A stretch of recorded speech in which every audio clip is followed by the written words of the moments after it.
world where you and me, we show our hearts yet entirely. Deliver me from reality and take me to my fantasy. Tell me we can make this real if we can. Hello, everybody. I'm Larry Ridley. Welcome to the NFL on EA Sports. What a bitter game this promises to be.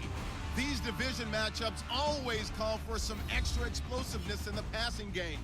And this is the man they'll be looking to deliver it. It's the Jaguars going up against the Texans. Set for the call of this Week 15 matchup, here are Brandon Gaudin and Charles Davis.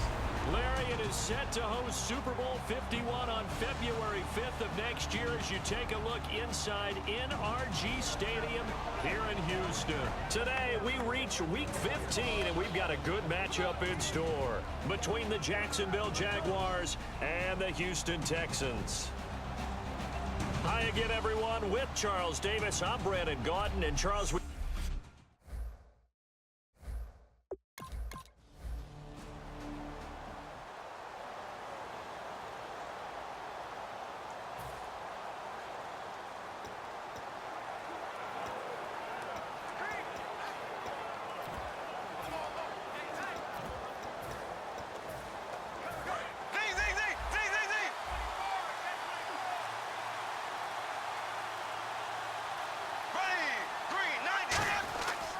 now the second-year man from Alabama, T.J. Yeldon. And they'll hit him for a loss as he's back to his 2-yard line. So a look here at the key inactives, and we got this list before the game down on the field. And they tell us the same thing every time, don't they? Next man up.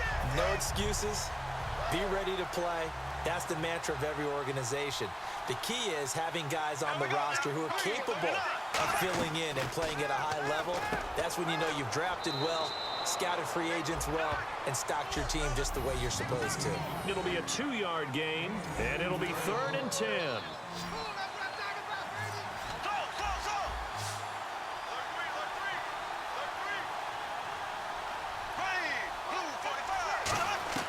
Back near his goal line. Here's Bortles. Oh, he's got a man wide open, complete.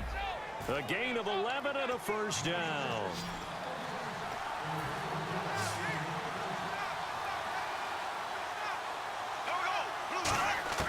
On first down, Bortles. Over the middle, it's Thomas. A gain of 6 there on first. And that's one of his advantages of a passer, is it not? With his height, setting back there in the pocket, firing it over the middle, he can really see everything clearly.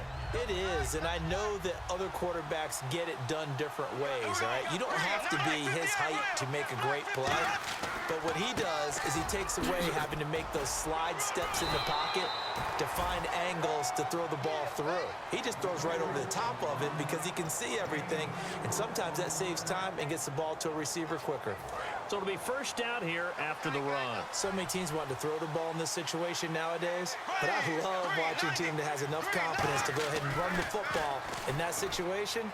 That's almost a tendency breaker. And he's got his man in stride, complete.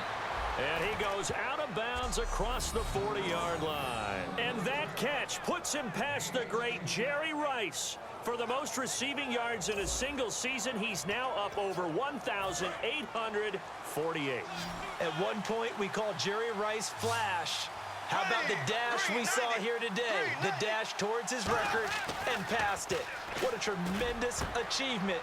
And how much fun is it for us to be here to witness it? It's a pinch-me moment for us. It'll be a pickup of only a yard, and it'll bring up a second down. I'm going to show my age here a little bit. We used to talk about running backs catching the ball as safety valves. Nowadays, they're a big part of the passing offense. There he goes left side. Touchdown, Jaguars. A big play there. 57 yards. And the Jags have taken the early lead. Good pass, clean catch, and a house call there on the fly route. And not that much room to operate. So that tells you about his acceleration. We always talk about being able to go from 0 to 60.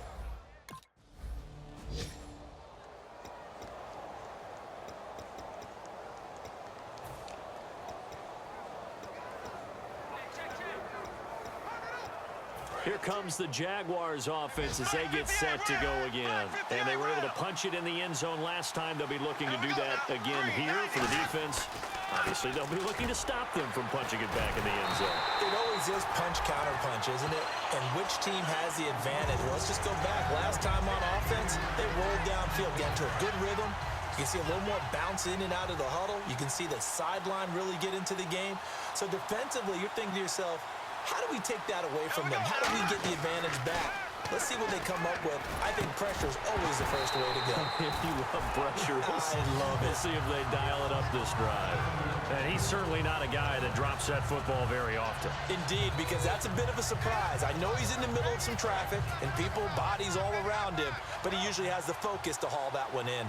And they've got an extra defensive back out there now on 3rd and 13. On 3rd and long, it's Bortles. His throw caught right around the 6. And they do get him down, but he's inside the 5 all the way to the 3. They were ready for what the defense was showing. They had prepared for that look, recognized it, went straight to the air, got the first. Well done. Love the recognition because you can prepare for everything. You can watch the tape and put together your game plan, but you still have to understand what they're doing in terms of what they're showing and be able to adjust accordingly, and they did exactly that. It's a gain of a couple, and it'll be 2nd and goal. It is definitely hard to find space near the goal line. You always want to have a guy in the game running it who can create his own. Offense looks to punch it in here from the 1 on 2nd and goal. And he'll get blown up behind the line of scrimmage, back at the 6. And that kind of loss of yards, that is usually an error by the guy carrying the ball. At the 1-yard line, you can't get too fancy there. You just got to try and plow forward and get what you can. It's just a disaster. You go back to the 6 after you were at the 1. So backed up to the 6 now. 3rd and goal. They come up in an offset eye. Bortles now on 3rd and goal. And this is going to be incomplete.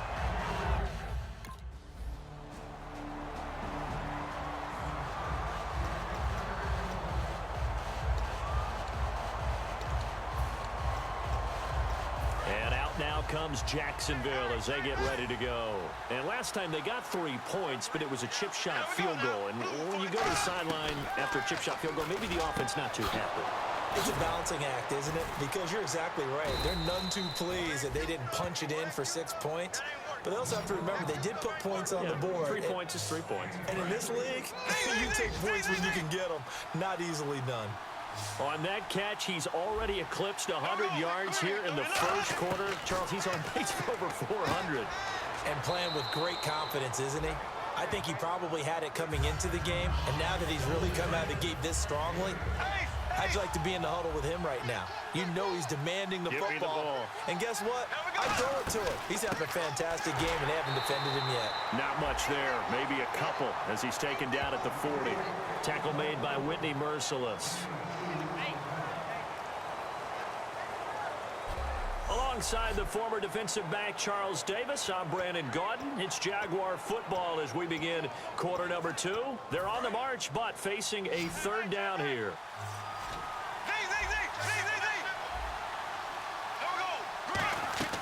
They'll try to run for it with Yeldon. And the broken tackle helps lead to a 1st down gain. At 5 yards on the play there as the drive will continue. I always appreciate runners who understand situations. That was just 3rd and inches. No reason to dance around in the backfield and try and break off a bigger play. Just go pick up the 1st down, and that's exactly what he did.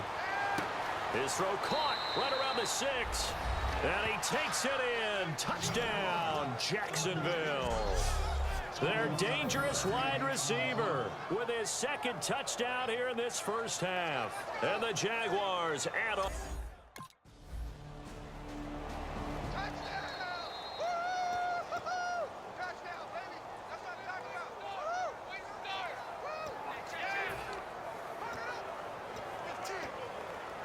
And out now comes Jacksonville as they get ready to go.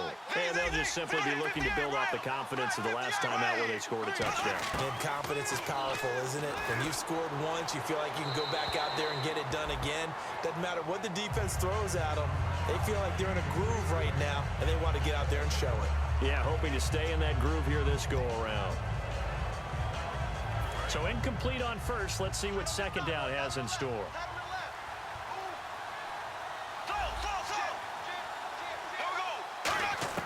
Bortles again here on 2nd and 10. He's going to loft one deep left side here. And he's unable to grab it.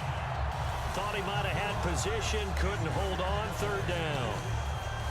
And when all else fails as a defender, when you're not there in the coverage, your best friend is exactly what we saw there. A big play shot taken by the offense. Unfortunately, it ended in a big drop. Throwing his Bortles on 3rd down. And he finds Julius Thomas. And he's taken down at the 43, but not before picking up the first. Well, clearly one of his advantages as a passer is his height. Sit back in the pocket, fired over the middle. That makes things tougher defensively, doesn't it? It really does, because your goal is to move the quarterback off his initial spot when he gets his drop back completed. But when you have that type of height, he can stay in there. If he's willing to take the hits and just fire over the top, which saves him time and actually completes a play a little bit quicker than it normally does for a quarterback who has to slide and find open space to throw. 13 yards there on the pickup, and it's good enough for a Jacksonville first. Bortles.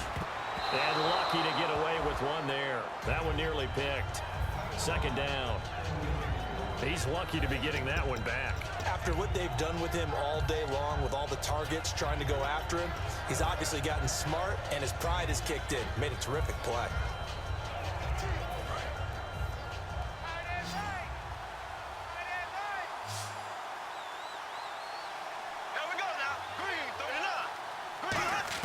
Bortles will try again on 2nd down. Over the middle, open is Thomas. And they'll get 9 there as that sets him up better for 3rd down. I know the halftime's approaching, but I don't think he's going to want to take a break. That's his 5th catch. Yeah, they've really been targeting the tight end. And the Texans have an extra defender in the secondary now on 3rd down. They'll run it now out of the gun. And he's going to get to the 31, enough for the 1st down. When we sat with the coaching staff a couple of days ago, they said attacking that defensive look with a run, something they wanted to do, it was effective. And they were extremely confident, weren't they? Their planning, their preparation, they knew what they were going to get in that defense, and they were able to attack it accordingly. Bortles now on 1st down. And it's incomplete. Boy, he doesn't drop many like that one. 2nd down. We know it's not an easy job to go out and catch passes when people are trying to tackle you and knock the ball away. But the bottom line is, that's a pass he's got to have and a pass he should have caught.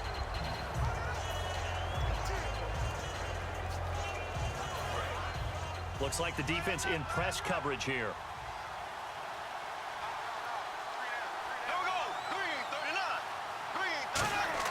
Back to the air on 2nd down. It's Bortles. And too much juice. It'll be out of bounds, incomplete.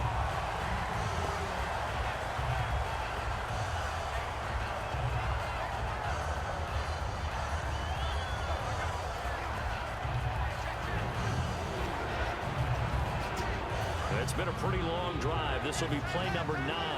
And they need 10 yards out of it on 3rd. Now Bortles. And he comes back with one complete. Touchdown, Jaguars. Their dangerous wide receiver on his way to a monster.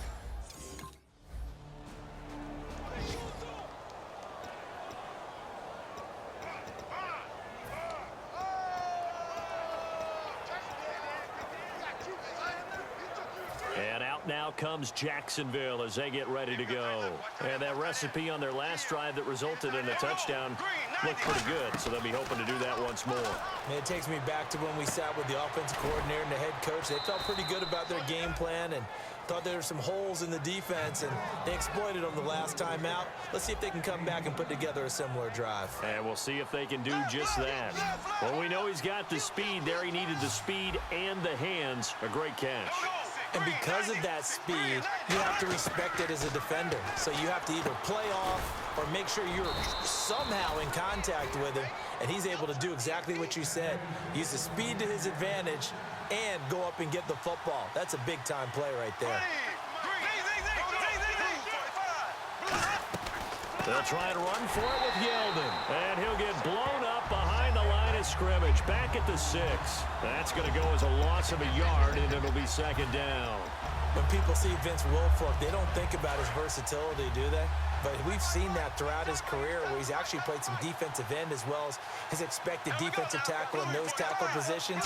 Strength, great quickness. Got his man, it's caught. Touchdown, Jaguars. They're dangerous.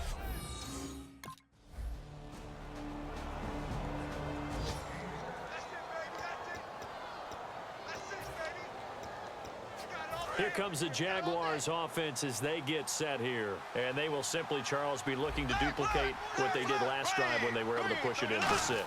And they hope it'll be that easy, right? To be able to take exactly what happened before, replicate it. They may have to make a few additional changes along the way because I'm sure the defense will make some adjustments, but they've got to have great confidence having scored the last time out.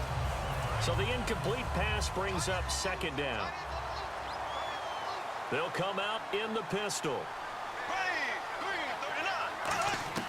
Bortles to throw on second down.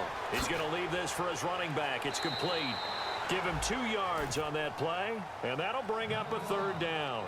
I know most of the time when the ball's in the air, you're thinking wide receiver, tight end, but running backs, they can be a big part of any passing offense nowadays. From the gun on third down, Bortles. And incomplete here on third down. So 2 minutes to go in a wild first half. We're back to Houston after this timeout.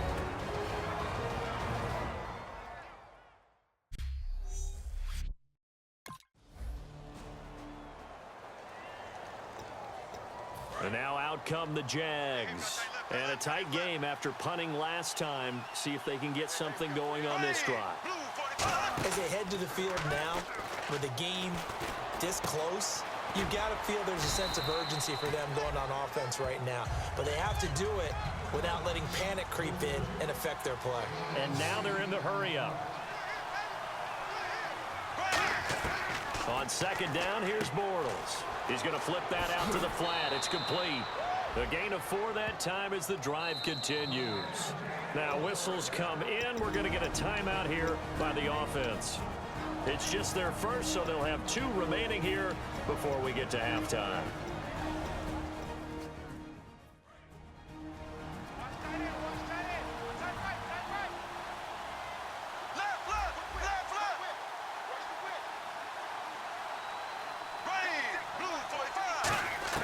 Throwing on first down is Bortles. And he fires one that's intercepted. Picked off by Quentin Dimps. And they will set up shop at their own 41-yard line.